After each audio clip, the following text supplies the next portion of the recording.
Hey guys, I just wanted to reach out to you and let you know that Surewinder is still selling amazing products. Some of you guys have been dragging your feet for whatever reason. If your shoulder hurts, do not waste time. Pull the trigger.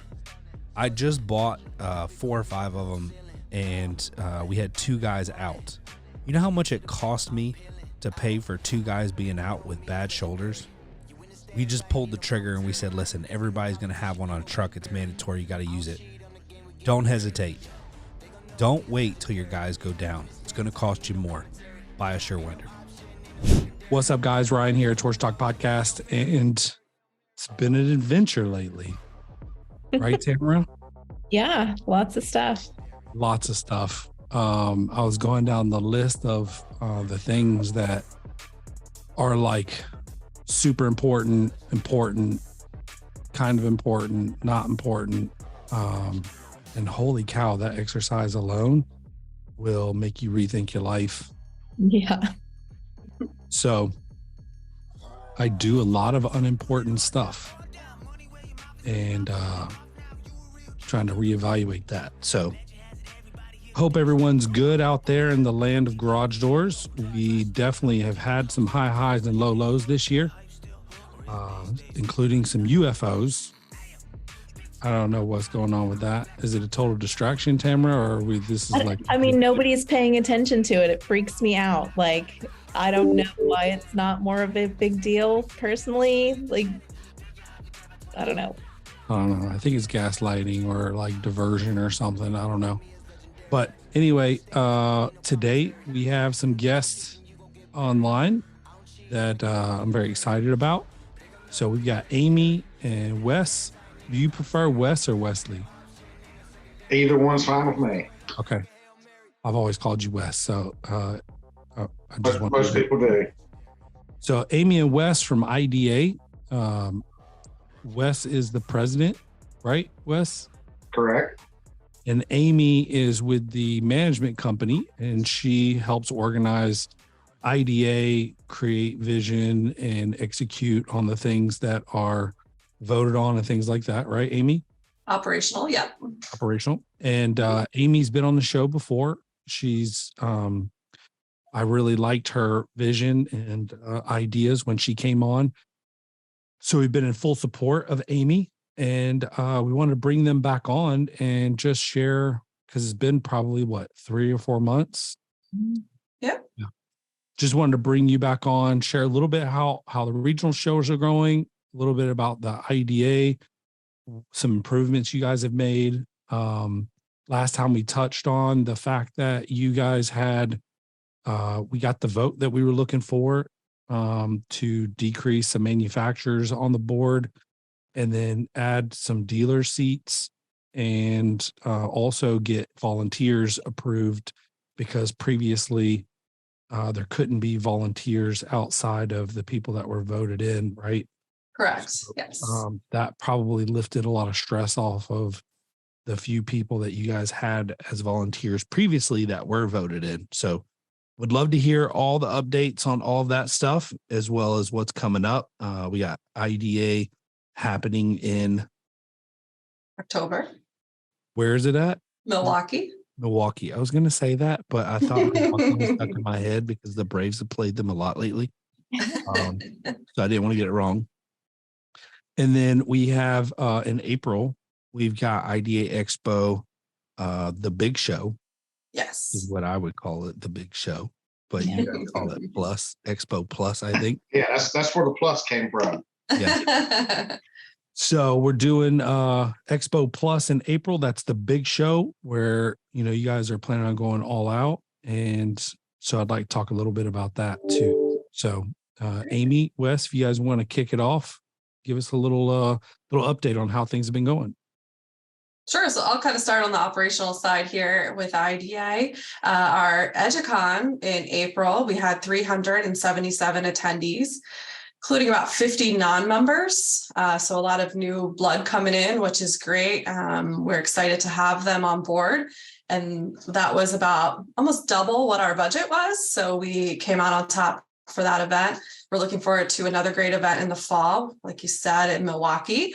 We'll be there October 19th through 21st. We have a great lineup. Registration just opened last week. Sponsorship opportunities are available. Everything is on our Facebook page as well as doors.org. We're doing a refresh of the website, so that should launch in the next week or so. So look for those as well. And we basically have the whole schedule lined up and all the educational speakers ready for Expo Plus. Registration will open the end of November for that. So we look forward to meeting everyone there and appreciate your support on that as well. Then Wes, I don't know if you wanted to touch on some of the board activities in Florida. We had some great results there as well. Yeah, and getting back to what Amy was saying too with the Expo Plus, one change up we're doing a little bit this year from what we've done 2 years ago is instead of the classes and testing and all being over at the convention center, everything other than Expo Floor. Expo Floor is the only thing on the convention center hall. Everything else will be actually at our host hotel, the Sahara. So that eliminates some issues we had and make things a lot simpler for everybody to get to and not having to travel back and forth on the monorail that didn't start running early enough for us last time. So Yeah. That'll help facilitate that a lot better. We're looking at some not necessarily new things, but maybe some better things when we go back to Vegas. EduCon, these are something that's been really gaining traction. As Amy said, we had very good attendance in Louisville. So we've seen a steady climb in our numbers at each one of our EduCons. And I don't remember, Amy, did those numbers, did that include the ones that came for just IDEA testing? Or was that a separate number? No, that's an additional number. So they had about 50 people that tested there as well in spring. So yeah, there was additional people because those people were in class for most of the 2 days. So didn't really get to attend much of what we had going on. But they were there and in attendance and did get to attend some of the after hours events that we had. So, and again, we'll have that in Milwaukee in October. So hope everyone's planning to come. I'm hearing a lot of excitement with our suppliers. We actually have one manufacturer that is scheduling some of their internal meetings the days before so they can have most of their people on site. So that was something we haven't seen before. So that'd be a good bump for our numbers in our attendance. So, but on the other fronts, like I said, we've had a lot of, as Ryan mentioned at the start, our committee changes that we made. Being able to allow volunteers to take part in our meetings has been a really good thing. We've got a lot of new people that's part of each one of the meetings now. We've had, most committees has had 2 or 3 meetings now with the new members, so sort of getting their feet wet and learning the ins and outs of how things work and getting that moving. A lot of new, fresh ideas that we've seen that's come from the the volunteers that would normally not have been part of these meetings. So that's been really good for us. Again, we got some different changes coming up with our involvement with the Florida licensing bill right now. We got involved and actually had to hire a lobbyist to help with the process. There was a bill that was in place that was supposed to went into effect in June of this year. That if you do door work in the state of Florida to be able to pull a permit, which all jobs in Florida, you have to have a permit for a garage door. You would be required to have a general contractor's license the way this was being pushed through. Somehow it got missed and until it was almost to go in effect that we found out the way it was written So we got enough people on board with that to get the bill pushed off till next year. And the governor signed that bill. So we're still in the process of trying to see that through. There's sort of a lull right now for the next month until those committees start meeting again in Florida. But we're going to be sort of on the ground floor of trying to get this thing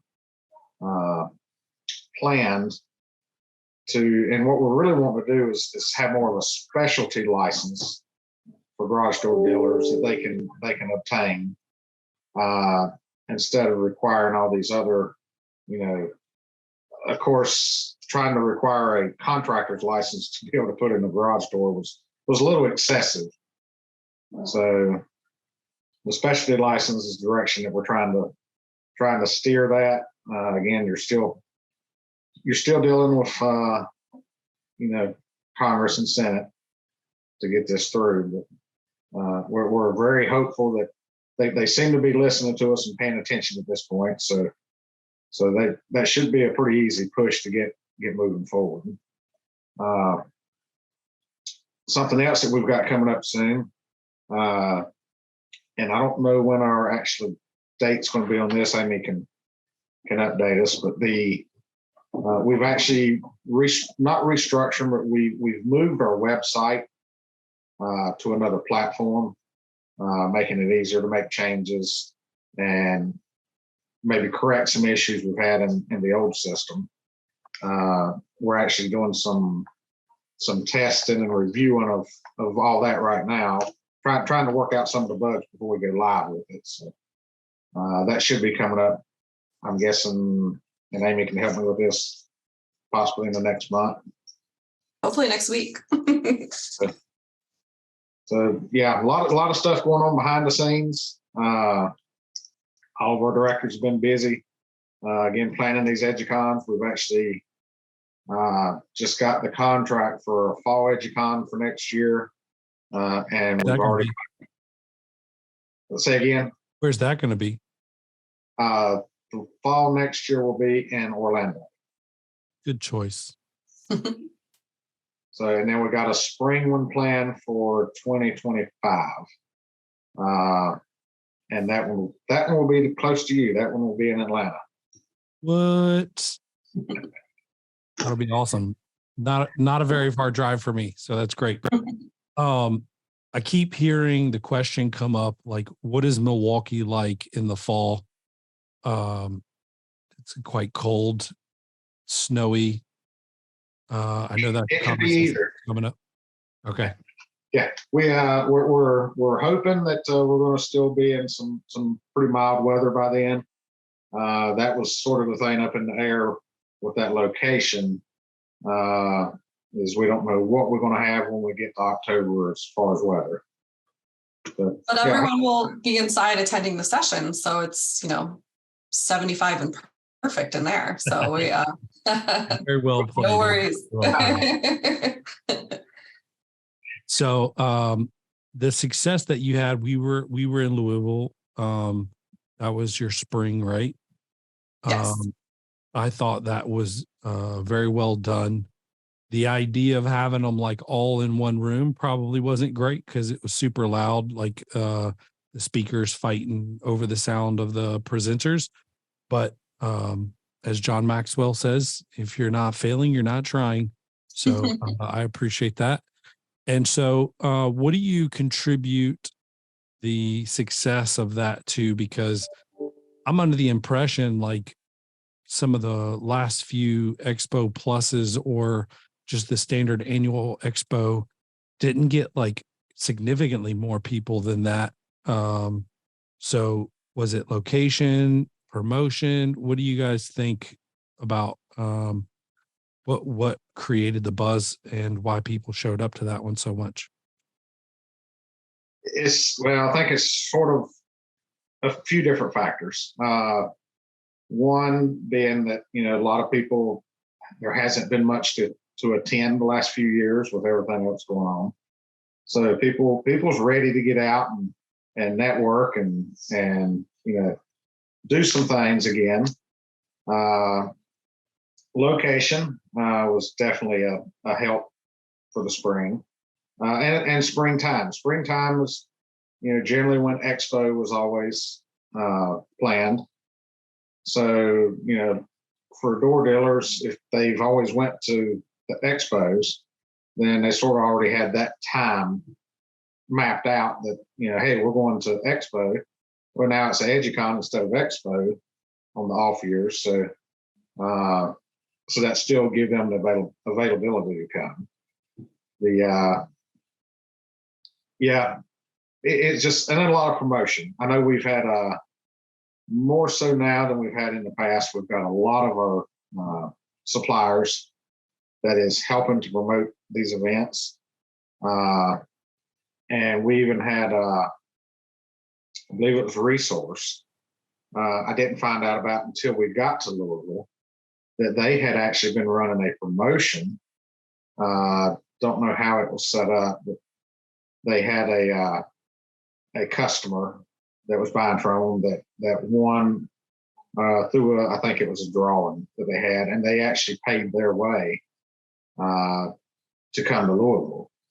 So, different things like that has been really good. And again, like I said, for Milwaukee, we've got a door manufacturer that is actually going to have their meetings a few days before. So again, that's it's just different ways that the manufacturers has stepped up and helping promote these education classes and stuff that we've got going on these EduCons now too. Okay. Nice. Yeah, I thought location was perfect because it's not far from Atlanta. You got North Carolina, South Carolina, Tennessee, Kentucky, Ohio. Ohio's got a ton of door companies. You can even pull from like Virginia, Maryland. So I felt like that was like a really, really good location as a whole. So good job on that. And tell us a little bit about Wisconsin. What's going to be different? Are you guys just targeting a different group of people, or do you have different topics that you're going after? What's your plan for the fall? We've got different topics. We're trying to keep everything a little fresher, a little newer, something we haven't done before kind of thing. We're trying to bring in better speakers. Generally over the years, what tends to happen at the even Expo is we used to rely heavily on just door dealers, guys that's in the business or work in the field to present for a lot of the classes. And not that that's a bad thing, and there's definitely a need for that. But there's a lot of professional speakers out here that can bring a little more to the table and get people thinking outside of the box. That's really helped, and that's we've sort of steered a little more that direction. That's good because from what I could tell, like when I got in and the first few I went to, it was the same speakers every single one, and the content was almost identical. And I think that was probably one of the biggest issues with the expos is that, you go there to learn, but you're hearing basically the same spiel from each person. So I like the fact that you guys are going after different people and changing it up. Yeah, we're trying to focus too on some business operations too. So the business owners that are there take away, there's a session on succession planning, employee training, just general business skills that might not be available in other tech events that we can kind of blend together. We've also extended our trade show hours to try to hopefully eliminate some of the talking during the session. So that was definitely heard on the evaluations like you brought up too. So we did address some of those issues by giving them a little bit more time in the morning to, kind of talk and then have the one big break instead of smaller breaks throughout the speakers. So we're looking forward to the new change and kind of the new speakers as well. Nice. Yeah. And there's been a lot of discussion in committee specifically about that because we all seen the same thing that you've seen. The speakers being in the same room has definitely different challenges The idea behind that was to sort of keep everybody in the same room. If you have the speakers in one room and the exhibitors in another room, then there's a lot of going back and forth, and then you sort of miss out on some of that. Where the idea is you sort of keep it in the same room and keep everybody engaged. I volunteered to go up on stage and tell everybody to shut up. I don't know if that was you, Amy, that I told, but I've got a big mouth, so they were like, "No, it's okay." Are you sure? Because I don't mind going over and telling everybody to shut up. So yeah, and we did note that too with some of with the AV. So the AV setup's going to be a little bit different too. So the speakers will be right there where the attendees will be sitting, so everyone will be able to hear. But very good. Yeah, definitely some challenges, but yeah, we're learning more from each one of these that we do, and so we're trying to sort of narrow the setup down so that we're not completely changing up every time, but get something that works, and then just make small tweaks here and there to continue it. Yeah, this is all familiar, right, Tamara, the book we're reading right now? Yep. We're very familiar with that process for sure. Developing the Leader Within You 2.0 from John Maxwell. We have I got the leadership team from such and such and Aaron Overhead Doors. We're all going through it together. And it's what it's about, right? Like, identifying an opportunity and then running with it, finding the errors, tweaking it, making it better, running with it, finding the errors, tweaking it, run it with it. It's a process. So I'm just excited to see you guys doing something other than the same thing over and over. So that's exciting. Consistency in everything, including price, reliability, quality, not just quality, but great quality control.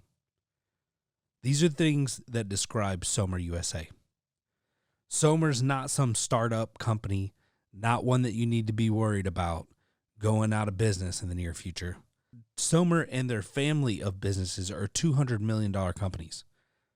They're in over 100 countries, and they have locations in 20 countries.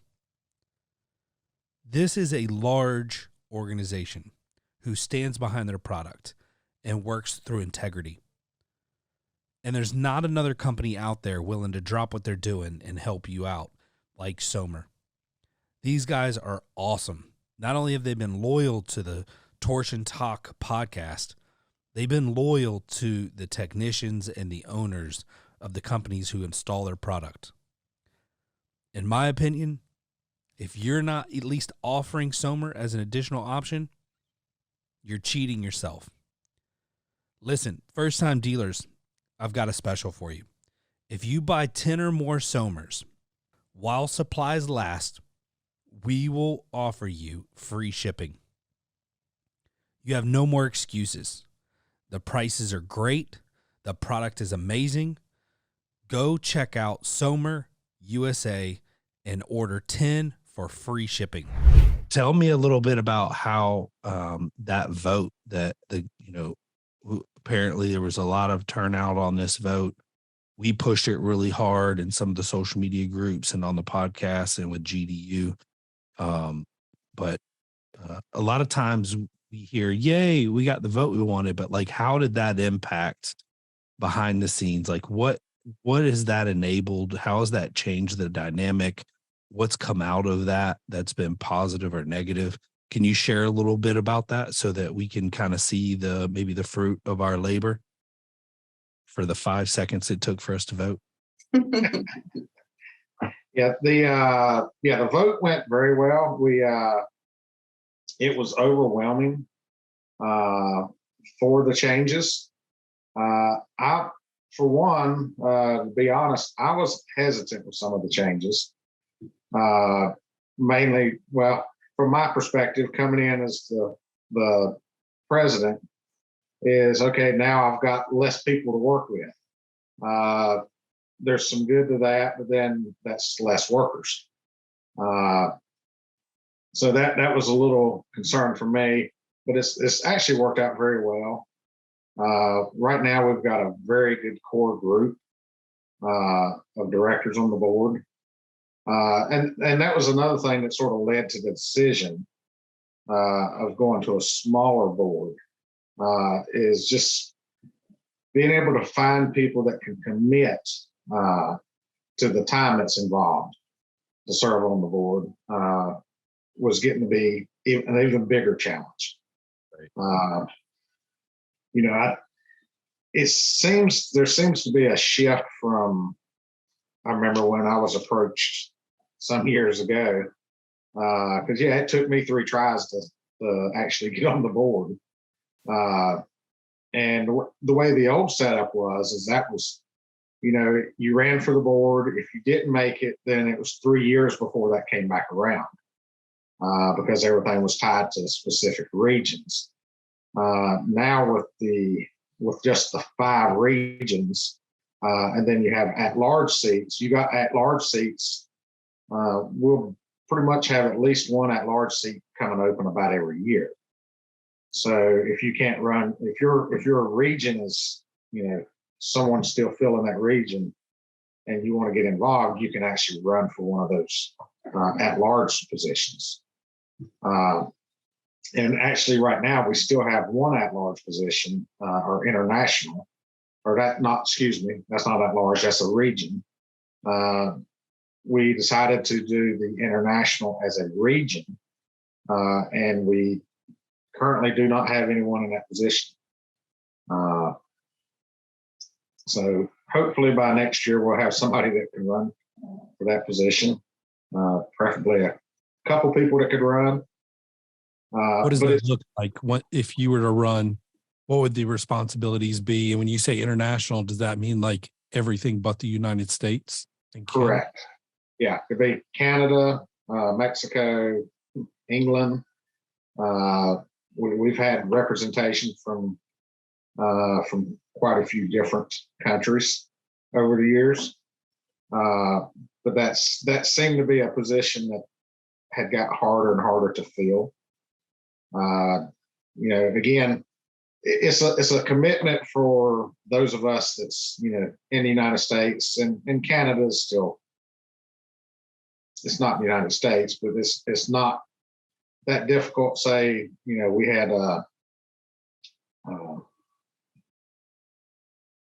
not Randy, we had a rep from England years ago, and that was I don't remember what his flight time was, but for him to come into meetings, we actually only required him to come to at least the expo meetings. But most of the time, he showed up for all the meetings. Some of the times he'd done it on his own dime. But it would be like a 2-day process for him to leave to get here. So there's different challenges, which requires maybe a little more commitment when they're outside of the United States. So that's maybe what's hurting us a little bit on that side of it. But we're looking forward. We got some eyes and ears out there that's searching to find somebody that can fill that position. Are you looking for someone outside the United States to fill that position? Well, we've got one position right now that's just open, director position, and that's for the international. So it would be somebody outside of the United States. So there's 4 regions in the United States, and then the international. So if does it matter that they're outside of the United States? I mean, because you're basically saying like all countries outside of the United States. So it seems very broad. And even if you're from like, let's say, Colombia, South America, you still wouldn't be knowledgeable on the rest of the world. So there's probably little value to trying to find a board member from another country, because they would probably be familiar with their own, but not really like the big picture. Yeah, realistically, it's more than likely would be either someone from Canada or Mexico is most likely. Like I said, we've had some in other countries in the past, but you have better involvement when they're closer. Yeah. Okay. What is there anything that you guys can point to and say, hey, since we've kind of taken over Amy, like it's better for dealers in this way? Is that for me or for Amy? Either one of you. Yeah, either one. It's yeah, a lot of there's been some internal restructuring that's really helped. And we've got our team sort of locked in now. That was one major issue we had over the last 5 or 6 years, was our staff members internally. We was having a lot of changeover. So we didn't have that consistency that we've got now. So that's a little easier to keep things moving in the right direction. And Amy would probably have a little more insight on the day-to-day operations that they deal with. But, because of that, we can focus a little better on what direction we want the association to be working in and different things to offer for membership. And that was something else we stopped and looked at. Is last year, I guess it was, we started looking at a lot of what we was calling benefits for membership. And we said, well, we're seeing a trend. We keep adding more items, more things, but we haven't really got good at any one particular thing yet. So I said, instead of trying to throw more stuff on the plate, let's find a few items that we can get really good at, and let's work on those first, and then we can come back and start trying to, make little changes or add things here and there. So that the new team is really helped facilitate some of that, and get that put together and more streamlined. So there will be some small changes on some of the offerings that we have, because some things we was under contract for. So as those things sort of play out, then we'll either change them and renew them, or we'll say, we're not really getting benefit. Membership's not getting benefit for this, so we need to not spend our efforts here and move that somewhere else. And really just marketing what we do have, because a lot of that, and hopefully the new website will kind of redirect some of that marketing effort on the benefits and the discounts that we do provide in the different programs that we are working with and support, and just really marketing those to the members so that they're aware of what's going on. And I think continuing to provide, these educational resources for everyone is really helping we've had a lot of people, rejoin and hopefully get some new members coming in. I mean, that is the end goal always. And that should be the focus and the strategic direction of any association, is continue to grow and offer more benefits. And the team behind Wes and the board, we're there to make that happen. And we have a great team right now. So really proud of the work that they're doing and kind of helping me get things done. But the board has also been a huge resource to me and very welcoming over the past year, and have really taught me a lot of the history, what's important, and making sure that everything that they want and need to help their businesses grow too is also being provided. Because again, not just networking, but those tangible items that everyone needs and should have within an association. There you go. And it's still been a learning curve, with Amy and the whole team.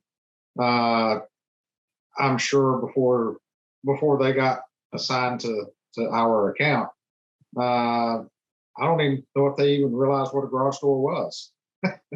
So it's been a huge learning process for them all at the same time too. So I'm sure Amy knew what a garage door was. I'm definitely learning more about the industry ins and outs and the parts and repairs and pieces. Yes, absolutely. But again, that's what we rely on the board and the knowledge of the members to provide to us. And we're, just have to get the information out there. So it's really a team. Yeah, and that was something we discovered too when we started trying to review what we had, as member benefits. Just amongst the board, when we started out a meeting, we just sort of went around the room and said, can everybody in here tell us what some of the benefits we offer to membership? And it was really surprising how little that even the board knew that we offered. So we said, we're not doing a very good job communicating to the membership what we even have. Mm-hmm. So that was one huge problem that we are trying to work on, getting the word out of what is offered and what's really a benefit to the members. Yeah, I agree. I think PR is big right now.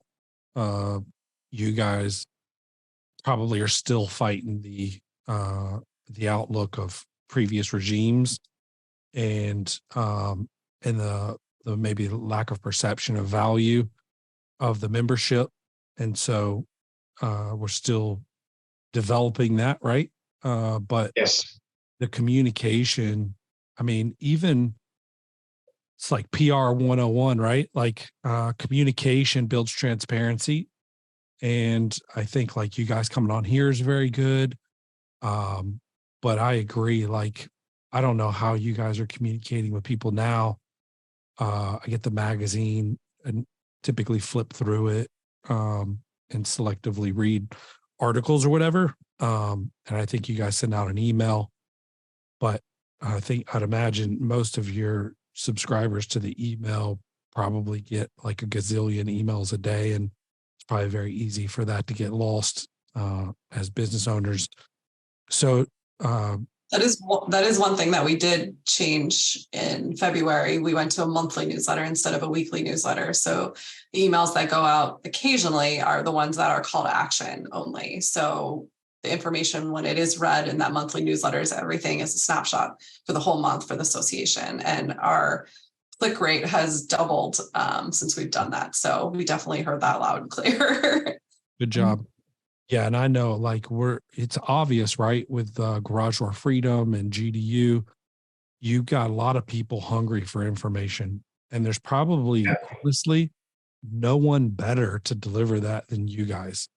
And I know it's probably not great for me saying that as the founder of GDU, but let's be realistic. You guys have been around forever.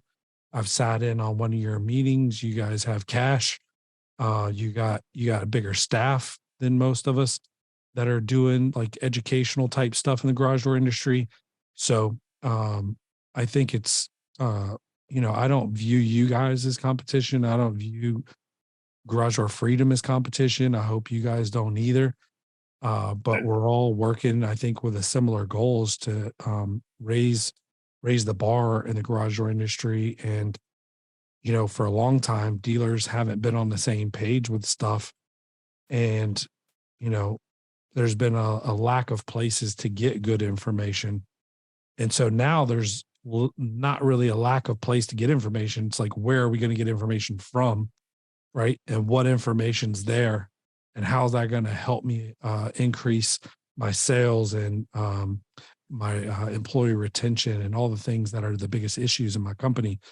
And so I think if all three of us, Tommy, Tamara, myself, you guys are all fighting really hard to deliver the best content and the best value for what these people are paying, then I think if you fast forward 3-5 years from now, can you imagine? I think I already, just from when I got into the industry in 2015, I already feel like we've come a really long way.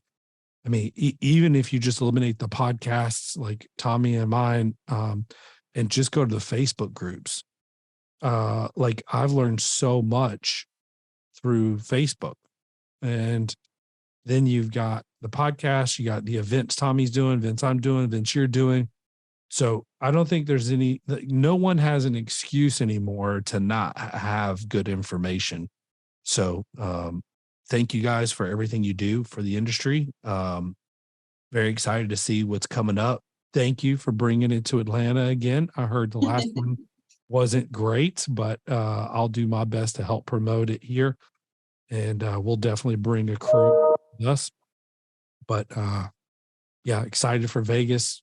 I won't be going to Milwaukee, but again, like I think I've shut down travel for the year, so I'm going to stay home. But we may even be interested in a booth at Vegas, and we're definitely going to promote trying to get everybody there and make it big. What's the expectations on attendance in Vegas? What would you guys like to have? I'd like to see some of our old numbers. We have some of past expos in Vegas. We've had well over 5,000. We had, I can't remember exactly, last 2022, we had around 2,200, 2,400, somewhere in that range. Yeah, that's what I was remembering. Yeah. So it was a pretty good attended show. Not as well attended as some it's been in years past. But again, still sort of playing through that, the whole shutdown and just people getting back in the swing of getting out and about and seeing the importance of, that was the bad thing when you had the time where we had to cancel the one expo and the way everything was going. Then what happens is people would say, well, we didn't have anything last year, so do we really need to go this year?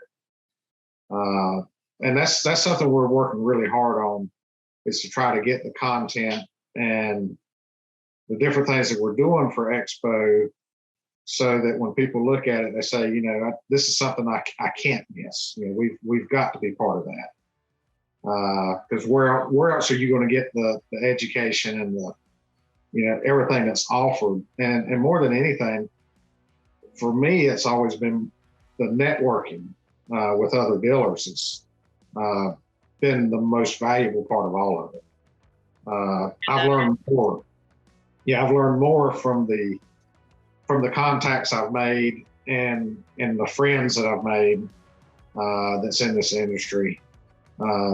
That's paid the biggest rewards and the biggest help to my bottom line, because you got guys you can go to and bounce things off of that's maybe had more experience. The scary part for me is we have these meetings and we start going around the room, and we've got some directors on the board that's actually a few years older than I am, and I've just thought, well, they've been in the door business forever. And then when they start telling, how long they've been in business, and then I end up being not necessarily the oldest person in the room, but I'm now the eldest person in the room on how long I've been in business. So that's a little different feeling anymore, because I used to always feel like I was the young guy, but that's don't seem to be the case anymore. But yeah, years of experience means a lot. Well, I want to thank you guys for coming on the show, sharing a little bit about some of the improvements that's been made, and hopefully we can get a bunch of people out to Milwaukee and Vegas. Vegas is going to be a big turnout. I'm really excited about it. Very curious to see the Milwaukee numbers. I think if we can overcome some of the fears of weather, I think you guys will be good. But I've heard Milwaukee's beautiful. And so thank you guys again for taking the time to come on. And if you guys ever need anything, feel free to reach out. Great. Thanks, Ryan. Thank you for having us. Thank you guys for following along Torsion Talk Podcast. If you haven't subscribed to the podcast, make sure you do so, as well as follow us on Facebook, Torsion Talk Podcast. We keep you guys updated, challenge you with questions, and network. Make sure you check out IDEA Expo in Milwaukee in October. Right, Amy? October 19th. October 19th. Be there. Make sure you make plans. Block off your calendar now for April 23rd. 23rd in Vegas. Should know these dates. You guys are not going to want to miss it. We'll be there. Check it out. Talk to you soon. Have a good day.